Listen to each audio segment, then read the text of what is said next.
Hi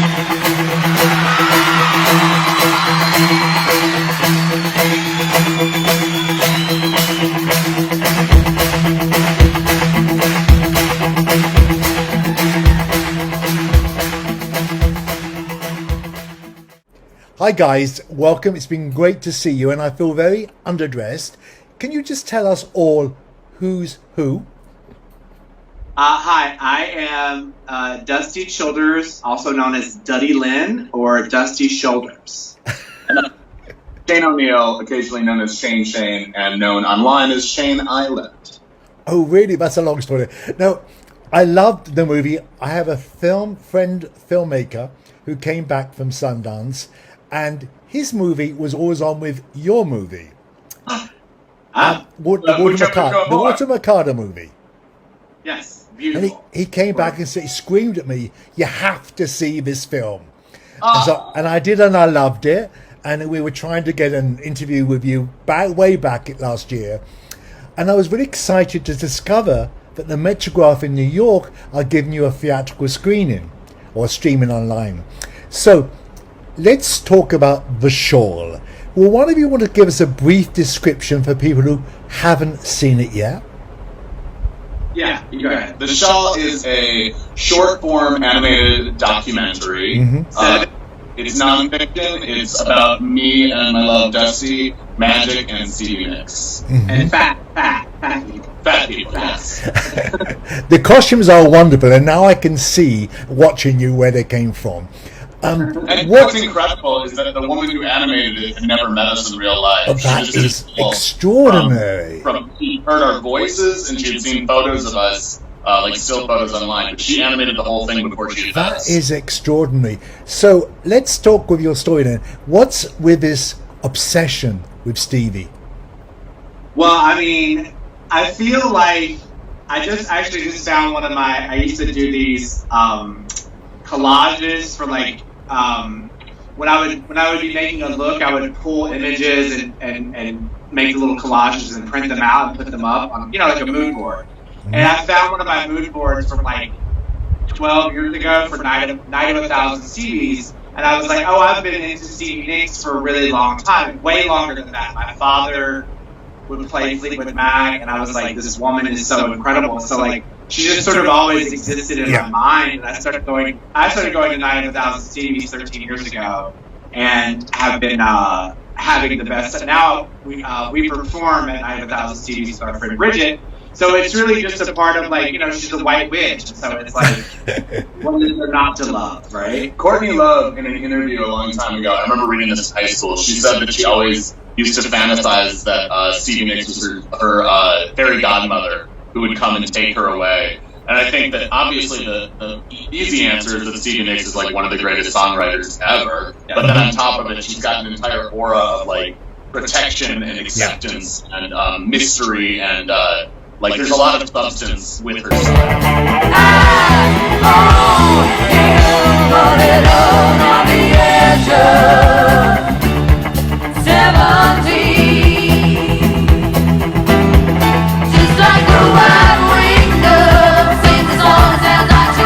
And for all these years, she's collected these shawls. Yes. Oh, yes. So the shawls, and she keeps them. She keeps them. We won't say anything. Okay, so where did you two guys meet? At a Stevie Nicks concert? No, we met on a mountainside. Really? By a campfire. Yes. We met. There's a queer commune that has like an annual gathering we go to. Yeah. It was Dusty's first year. I've been going there for several years, and we met by a campfire. And it was a pretty quick shift from strangers to boyfriends. Yeah. And then she moved in with me. And did you always dress?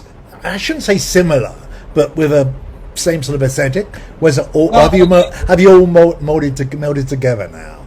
Yeah, molded. Well, I pick out his outfit when we're doing things like this. I pick out his outfit, so that's why the cohesion is watertight. He sort of brought me out of my shell. Like there wasn't much of a shell; it was like a candy coating, and he sort of broke through that because he'll wear things that are really like slutty. And so I never did that because I was like, oh, geez, like I don't think I have it in me to do that. That's not my thing. And now I'm wearing, like, you can't tell, but this is a crop top. I stand up. So it's like, yeah, it's a.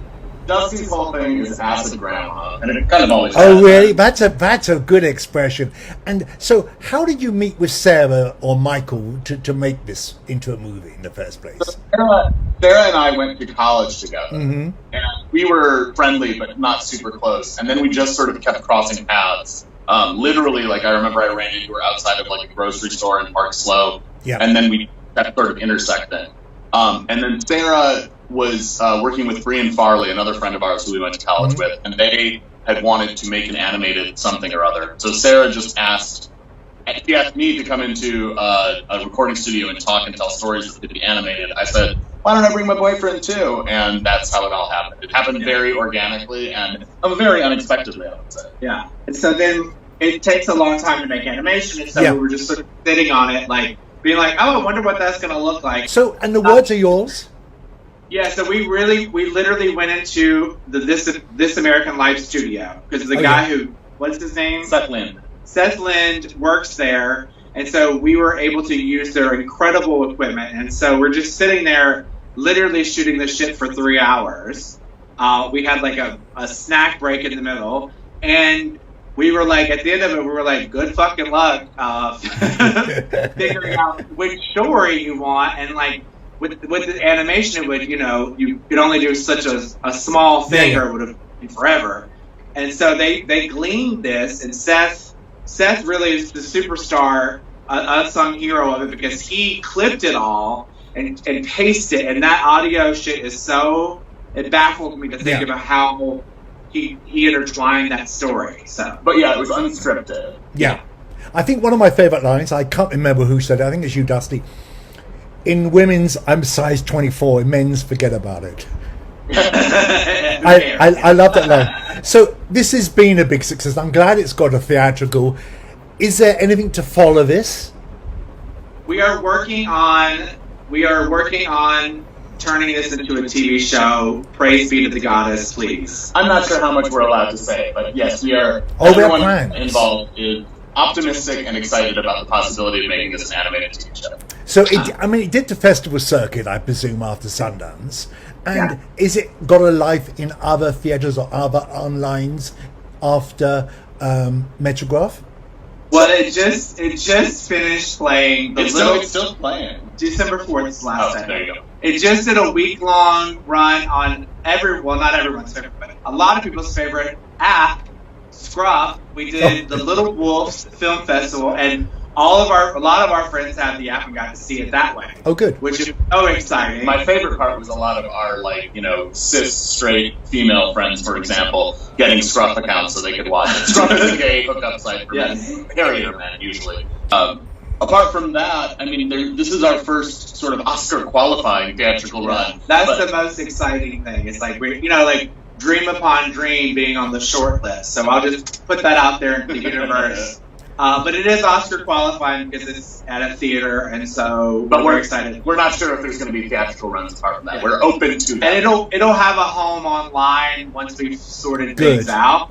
We don't know where, but it might have its own website, but people will get to see it for sure. The Metrograph thing is great because all the proceeds go to GLITZ, which is gays and lesbians living in a transgender society, which is my favorite organization. Okay. It provides housing for trans individuals. And Cayenne Dorsha, who is the most incredible human being. Everyone should Google Cayenne Dorsha. She did a beautiful speech on the steps of the Brooklyn Museum. It is one of the most seminal things that has happened this year and this decade. It's just so beautiful. But GLITZ is our organization that we're donating all the proceeds to. So if you can, watch it on Metrograph, and then you can do the donation thing. We love that. We're going to run all those details when we finish the interview. You're like a breath of fresh air to talk to.